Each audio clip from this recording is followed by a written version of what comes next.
Assalamualaikum warahmatullahi wabarakatuh. Jumpa lagi teman. Kali ini admin akan bawain cerita dari Kak Nina Putriana. Beliau akan menceritakan tentang pengalaman pendakiannya di Gunung Slamet melewati jalur pendakian Dukuh Liwung, Kabupaten Tegal, tepatnya di objek wisata alam Guci. Teman-teman udah ada yang pernah ke Guci? Komen ya. Tapi sebelum kita masuk ke ceritanya, admin mohon banget nih supaya teman-teman like dan follow akun fanpage-nya ya, yaitu minipicnic.me. Nanti linknya bakal admin sediain di deskripsi ya. Oke, kita masuk ke ceritanya. Tapi biasa nih, sebelum kita masuk ke ceritanya, mari kita berdoa dulu ya. Allahumma sholli ala Sayyidina Muhammad. Amin. Oke, kita masuk ke ceritanya.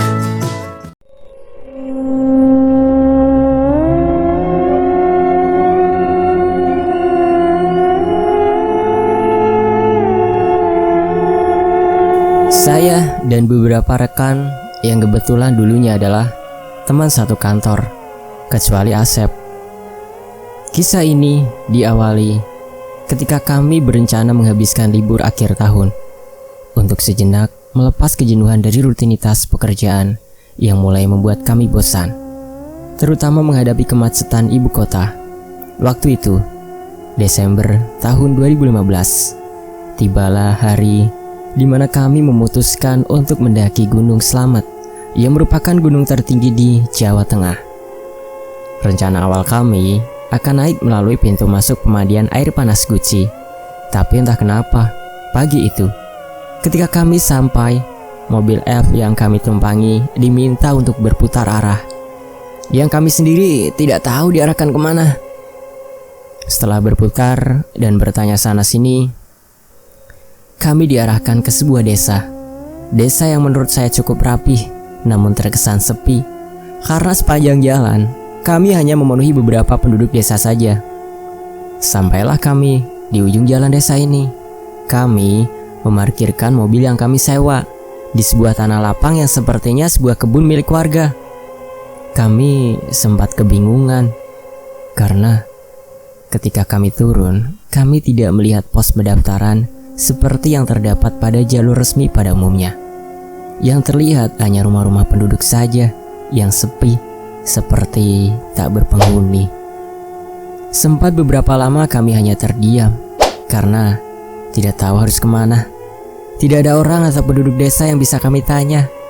Sopir yang mengantar kami pun bingung karena sepertinya ini juga kali pertama mereka mengantar pendakian lewat jalur ini. Setelah mencoba mencari-cari informasi, syukurlah tak berapa lama kami langsung diarahkan ke sebuah rumah yang tidak jauh dari tempat kami memarkirkan mobil. Kami langsung bergegas mengemasi barang-barang. Tibalah kami di sebuah rumah berwarna biru muda yang sudah samar warna catnya, Dukuh Liwung. Itu pertama kali yang kami baca. Sebuah papan nama tertancap di atas atap depan rumah ini. Jujur, saya pribadi tidak mengenal jalur ini. Maklum, saya ini bukan pendaki profesional, hanya hobi menikmati alam. Panji, teman kami, yang pertama kali memberitahukan kami bahwa jalur yang akan kami lewati ini adalah jalur pendakian legenda, di mana Suhogi menempuh jalur yang sama ketika mendaki gunung ini. Mungkin Panji pun baru mencarinya di Google mengenai jalur ini. Akhirnya kami dipersilahkan masuk ke sebuah rumah yang ternyata milik juru kunci gunung ini. Panggil saja si Mbah. Sosok lelaki tua, kurus, namun terlihat masih sangat sehat di usianya yang pastinya sudah tidak muda lagi. Beliau duduk bersila di atas lantai rumah yang masih berbalut acian semen halus khas rumah desa. Dengan senyumnya, si Mbah menyambut kedatangan kami yang hanya satu-satunya tamu di rumah ini pada hari itu.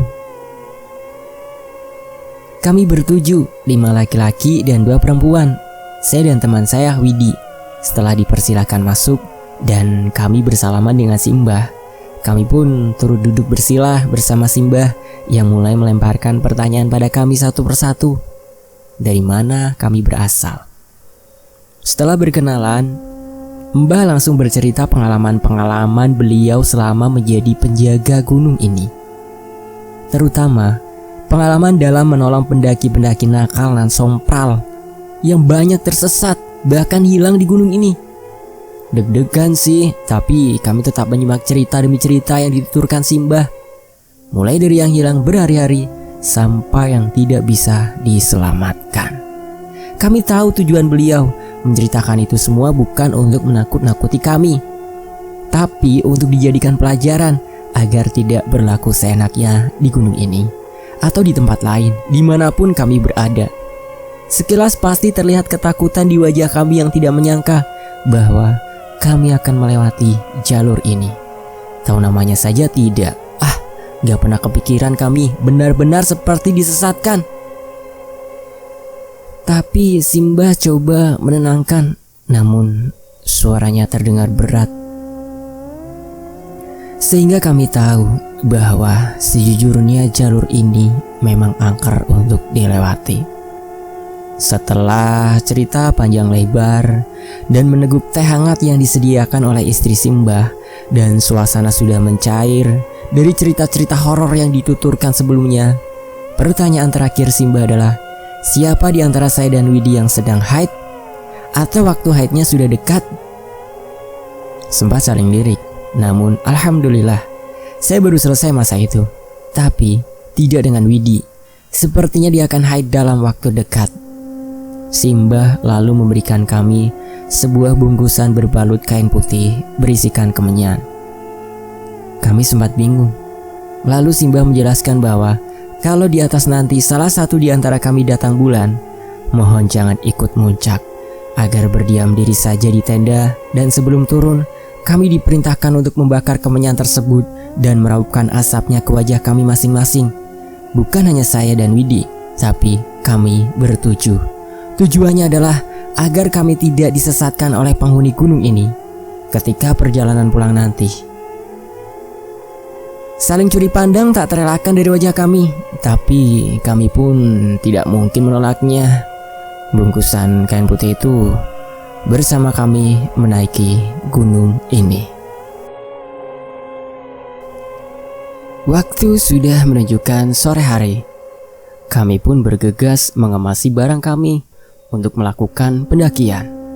Nantinya kami akan ditemani oleh Pak Sakri, penduduk asli desa ini, dan masih satu keluarga dengan Simbah. Sebelumnya kami sebenarnya tidak berniat memakai jasa porter atau sejenisnya, karena kami tidak pernah melakukan ini di pendakian-pendakian kami sebelumnya. Namun dari cerita Simbah menyarankan agar kami ditemani anaknya minimal sampai pos 2.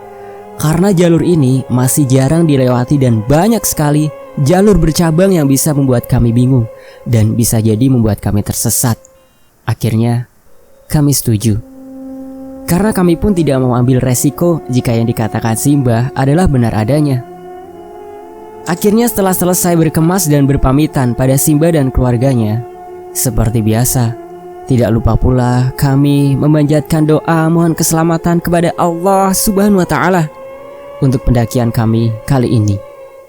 Setelahnya, barulah kami mulai menapaki jalur pendakian legenda ini. Awal perjalanan kami disambut kebun-kebun warga yang tertata rapi khas pedesaan, melalui tanah lapang di mana ada tugu batas desa ini di sana. Lalu kami disambut kebun karet yang pohonnya menjulang tinggi, berjajar rapi, seolah mengucapkan selamat datang pada kami semua. Selepas melewati kebun karet, kembali kami menemui perkebunan warga, dan di sanalah kami menemui Pak Sakri untuk pertama kalinya. Pak Sakri seperti yang sudah saya ceritakan sebelumnya, usianya mungkin kurang lebih 40 tahun, tubuhnya kurus namun berotot khas penduduk desa yang suka bekerja keras. Pekerjaan hari-hari beliau adalah berkebun, sama seperti penduduk lain di desa ini. Setelah berkenalan dan berbincang sebentar, kami menunggu Pak Sakri bersiap-siap. Pak Sakri sebenarnya bukan porter yang seharusnya menemani kami, tapi anak mbah yang satunya yang mengantarkan kami bertemu Pak Sakri ini, yang seharusnya menemani kami sampai pos 2. Namun karena satu dan lain hal, akhirnya Pak Sakri menggantikan posisinya. Perjalanan dimulai kembali dengan Pak Sakri membuka pembatas kebun yang terbuat dari pagar bambu agar kami bisa melewati jalur pendakian ini. Dengan ini, jelas memastikan bahwa jalur ini bukan jalur pendakian umum biasa, namun hanya orang-orang tertentu yang tahu keberadaan jalur ini saja yang melewatinya. Awal memasuki jalur ini, kami disambut oleh pohon-pohon besar nan tinggi dengan akar-akar besar bergelantungan di sana-sini, menjadi pemandangan alam yang asri, namun kesan angker tak bisa dipungkiri. Jalur ini lebih terlihat seperti hutan rimba daripada jalur pendakian gunung pada umumnya. Jalan setapaknya sudah banyak tertutup pepohonan dan agak licin, tanda jarang dilewati. Namun, karena hari masih sore dan matahari bersinar dengan cantiknya menembus celah-celah pepohonan yang kian gagah tertancap di setiap sudut hutan ini, tetap menyajikan pemandangan yang indah di mata kami. Tidak terasa, sejuknya udara, indahnya pemandangan itu mengantarkan kami yang tanpa sadar sudah sampai di pos pertama jalur pendakian ini. Ada sedikit tanah lapang di sana. Kami memutuskan untuk beristirahat sejenak, menikmati segarnya udara dan sejuknya cuaca sore itu.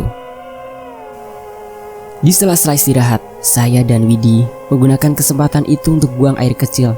Seperti biasa, kami pun mencari celah di balik pepohonan dan tidak lupa untuk bilang permisi karena bagaimanapun kami adalah tamu di tempat ini. Setelah menemukan tempat yang pas, saya dan Widi berjaga bergantian. Saya lebih dulu, baru Widi. Teman kami yang lain pun turut melakukan hal yang sama, istirahat sejenak sambil mencari celah pohon untuk buang air kecil. Panji salah satunya. Awalnya tidak ada yang aneh dengan kegiatan kami karena hal ini umum dilakukan para pendaki lain. Namun sungguh kami tidak pernah menyangka istirahat pertama kami inilah ternyata awal mula yang menyebabkan kejadian-kejadian aneh dan mistis selama pendakian kami dimulai.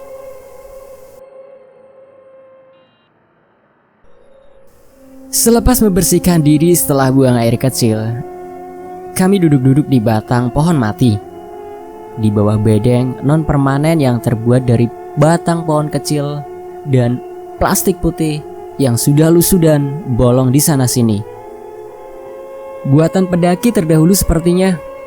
Terlihat ada bekas bakar-bakaran yang menyisakan warna hangus di tanah, dengan beberapa sampah kecil yang terlihat sudah sangat lama ditinggalkan di sana. Ketika kami sedang asik beristirahat, seraya meluruskan kaki kami, mengendorkan otot yang tegang, kami disibukkan dengan banyaknya pacat atau lintah yang menempel pada kaki kami. Tidak cuma di kaki, tapi juga di punggung teman kami. Syukurlah, saya tidak kebagian dalam drama ini. Gelak tawa tak terelakkan melihat tingkah sesama tim kami yang kegelian melihat lintah menempel di tubuh mereka. Mereka memutar-mutarkan badan seraya mencari di mana lagi lintah-lintah itu menempel. Ada yang masih kecil, ada yang sudah menjadi sangat gemuk. Tanda lintah itu sudah cukup lama berada di sana dan menghisap banyak darah. Ketika ingin melanjutkan perjalanan, sayup-sayup terdengar azan maghrib berkumandang. Akhirnya, kami memutuskan menunda perjalanan kami sejenak dan melanjutkannya setelah azan maghrib selesai.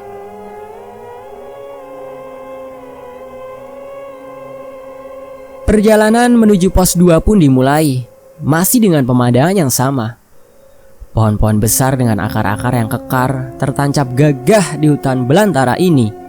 Sekilas mirip hutan di pinggiran sungai Amazon atau di film-film Anaconda gitu, benar-benar liar. Ukuran batang pohonnya mungkin cukup jika dipeluk oleh 2 orang dewasa atau bahkan lebih. Hari sudah mulai gelap. Tidak ada yang aneh dengan perjalanan kami sejauh ini. Sampai pada suatu titik, Panji, teman kami, mengeluh sakit pada kaki kanannya. "Brik, berhenti dulu, kaki gue sakit nih," ucapnya. "Kenapa, Panji?"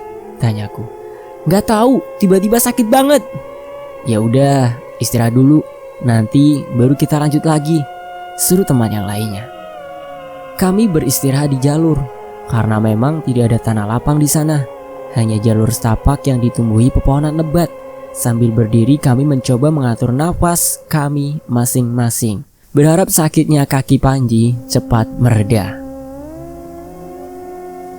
Panji berusaha menenangkan kakinya yang seolah tiba-tiba mogok, tidak mau berjalan. Dibantu oleh Bang Eps dan rekan lainnya, setelah memastikan bahwa kaki Panji baik-baik saja dan istirahat cukup, kami memutuskan melanjutkan perjalanan, namun dengan tempo yang lebih lambat. Seiring berjalan makin lama, kaki Panji makin terasa sakit dan berat, hingga akhirnya memaksa kami harus berhenti kembali. Padahal baru beberapa saat berjalan, kali ini Pak Sakri coba membalurkan krim peregang otot pada kaki Panji, yang sebelumnya pun sudah dilakukan teman kami yang lain. Namun seperti tidak ada hasilnya, kaki Panji tetap terasa sakit. Dengan pertimbangan hari yang kian gelap dan persediaan headlamp beberapa dari kami tiba-tiba tidak berfungsi, padahal sebelumnya baik-baik saja, kami memutuskan untuk melanjutkan perjalanan. Waktu menunjukkan pukul 8 malam. Itu artinya kurang lebih 4 jam sudah kami berjalan. Waktu yang cukup lama dengan jarak yang belum seberapa ini. Kami bergegas melanjutkan perjalanan menuju pos 2, di mana di sana terdapat tanah lapang. Jadi, kami bisa beristirahat dengan lebih leluasa. Namun, tidak lama. Lagi-lagi, Panji berhenti. Sepertinya, kaki kanannya sudah benar-benar tidak bisa diajak berdamai. "Brik, tolong berhenti!" seru Panji lagi. Saya dan Widi, karena wanita, berjalan di tengah. Usep dan Asep berjalan paling depan dan langsung menghentikan langkah kami. Kami kembali beristirahat di jalur, namun kali ini saya memilih duduk sambil meluruskan kaki. Begitu juga dengan teman-teman yang lain.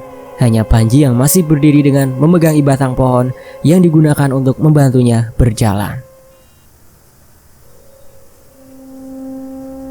Assalamualaikum warahmatullahi wabarakatuh. Tiba-tiba suara Panji terdengar. Kami semua terdiam. "Nama saya Panji. Lanjutnya, saya mohon maaf kalau mungkin ada salah kata dan perbuatan saya. Kalau tadi saya buang air kecil tidak bilang permisi, saya mohon maaf. Saya tidak ada maksud apapun. Saya tidak ada maksud mengganggu atau bersikap kurang sopan. Saya mohon maaf," ujarnya. Kami terkejut dengan ucapan Panji tersebut yang tiba-tiba saja meminta maaf pada entah siapa. Semua mendengarkan dengan wajah bertanya-tanya, namun tidak bisa pula diklarifikasi dalam keadaan sekarang. Akhirnya, tak butuh waktu lama setelah mengucapkan kata-kata itu, kaki Panji tiba-tiba saja pulih. Tidak terasa sakit sedikit pun. Gak tahu kenapa nih, kaki gue sekarang tiba-tiba gak sakit lagi, gak berat lagi, jelas Panji. Saling pandang antara kami dengan wajah penuh tanya. Tentu saja tak terelakkan lagi. Antara lega karena artinya kami bisa melanjutkan perjalanan, namun juga bingung apa yang terjadi sebenarnya. Dengan hati yang masih penuh tanya, kami pun melanjutkan perjalanan. Kejadian barusan mengingatkan kami pada cerita-cerita Mbah Kuncan. Sudahlah, semoga tidak semengerikan itu, ucap saya dalam hati. Insya Allah, tujuan kami baik, tidak ingin merusak, apalagi bersikap tidak sopan di gunung ini. Langkah kami sekarang lebih cepat, karena Panji sudah bisa berjalan normal.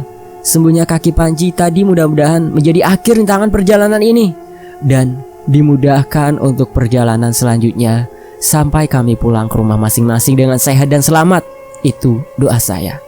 Namun pengkabulan doa memang tidak secepat itu. Kejadian demi kejadian aneh yang kami alami selepas perjalanan dari istirahat barusan datang silih berganti. Kini di tengah perjalanan menuju pos berikutnya, kami kembali disambut oleh penunggu lain di gunung ini.